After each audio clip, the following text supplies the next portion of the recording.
Imagine a world conquered by one man, Alexander the Great. When he died, his empire stretched from Greece to India, but he left no clear heir.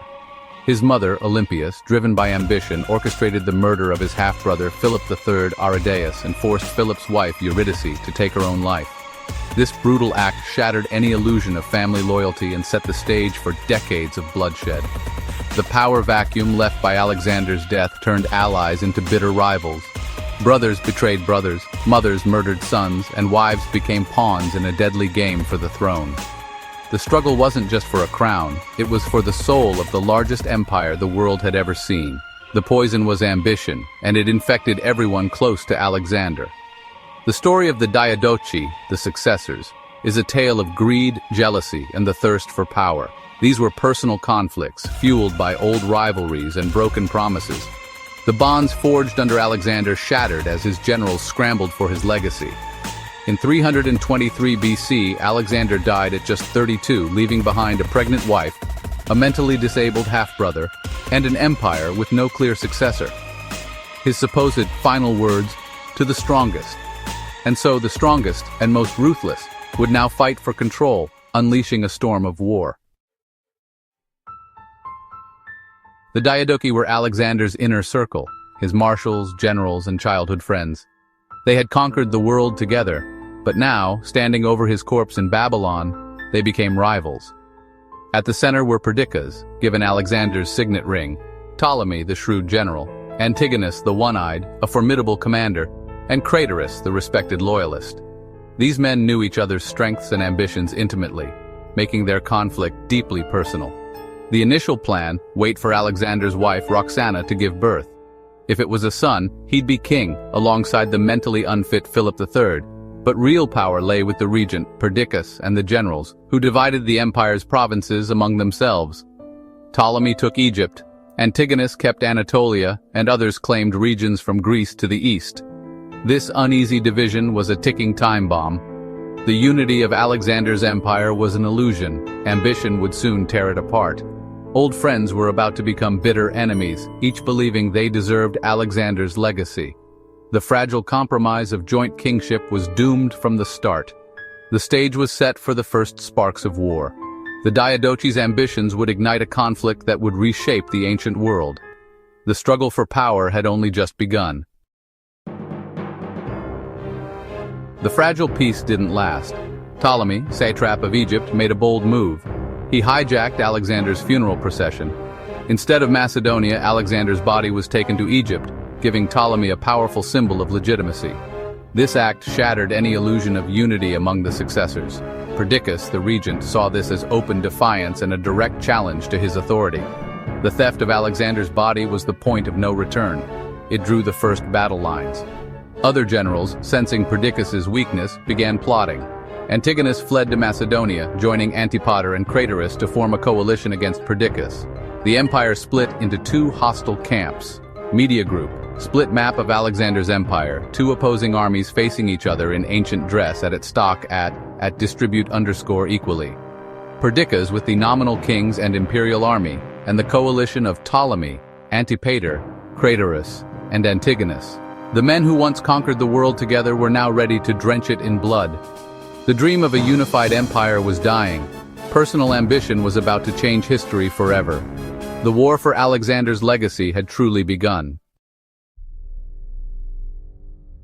With war inevitable, Perdiccas marched his army against Ptolemy in Egypt, hoping to crush him and reclaim Alexander's body. Ptolemy, however, was ready, fortified, popular, and determined. Perdiccas's invasion ended in disaster at the Nile, where his army was decimated by the river and Ptolemy's defenses. Morale collapsed. That night, Perdiccas's own officers, including Seleucus, assassinated him. The regent of the empire was killed by his own men. His ambition had led to his downfall. With Perdiccas dead, the coalition met at Traperatus to divide the empire again. Antipater became regent, and Seleucus was rewarded with Babylonia, a prize that would shape the future. The central authority was gone, and the empire fractured further. The victor's uneasy alliance would not last. Each new division only fueled more ambition and rivalry. The wars were far from over. The struggle for Alexander's world had entered a new, even bloodier phase. With Perdiccas and Antipater gone, Antigonus the One-Eyed rose to power. He dreamed of reuniting Alexander's empire under his own rule. Antigonus swept across Asia, defeating rivals and forcing Seleucus to flee. By 315 BC, he controlled the Asian heart of the empire, terrifying the other Diadochi. Ptolemy, Cassander, and Lysimachus formed a coalition against him, demanding he share his conquests.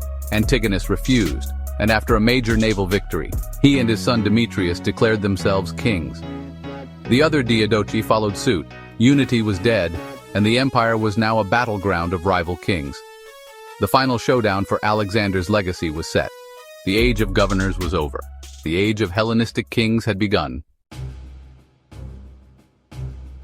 The decisive battle came at Ipsus in 301 BC in central Anatolia. Antigonus and his son Demetrius faced the combined forces of Lysimachus, Cassander, and Seleucus. Seleucus brought a game-changer 500 Indian war elephants. The battle began with Demetrius's cavalry smashing the enemy's flank, but Seleucus used his elephants to block their return. With Demetrius trapped, the coalition focused on Antigonus's infantry. Surrounded and battered, Antigonus's phalanx collapsed. The old warrior, refusing to retreat, was struck down by a volley of javelins. With his death, the dream of a unified empire died too. The victors carved up Antigonus's lands, and the Hellenistic kingdoms emerged. The age of the Diadochi was over. The world Alexander built was now ruled by rival kings. The map of the ancient world was changed forever. The Hellenistic age had begun. After Ipsus, three great kingdoms emerged from Alexander's shattered empire. Ptolemaic Egypt, founded by Ptolemy, became a wealthy, stable dynasty, blending Greek and Egyptian culture. The Seleucid Empire under Seleucus stretched from Syria to India, controlling vast trade routes but plagued by internal strife. The Antigonid dynasty, led by Demetrius's descendants, ruled Macedonia and held prestige as the heart of Alexander's legacy. These kingdoms competed, traded, and fought, shaping the Eastern Mediterranean for centuries. The Hellenistic age was a time of cultural fusion, innovation, and rivalry. Greek language and ideas spread across the ancient world. The successors' ambitions had redrawn the map. The era of the Diadochi ended, but their kingdoms would dominate for generations. The world was forever changed.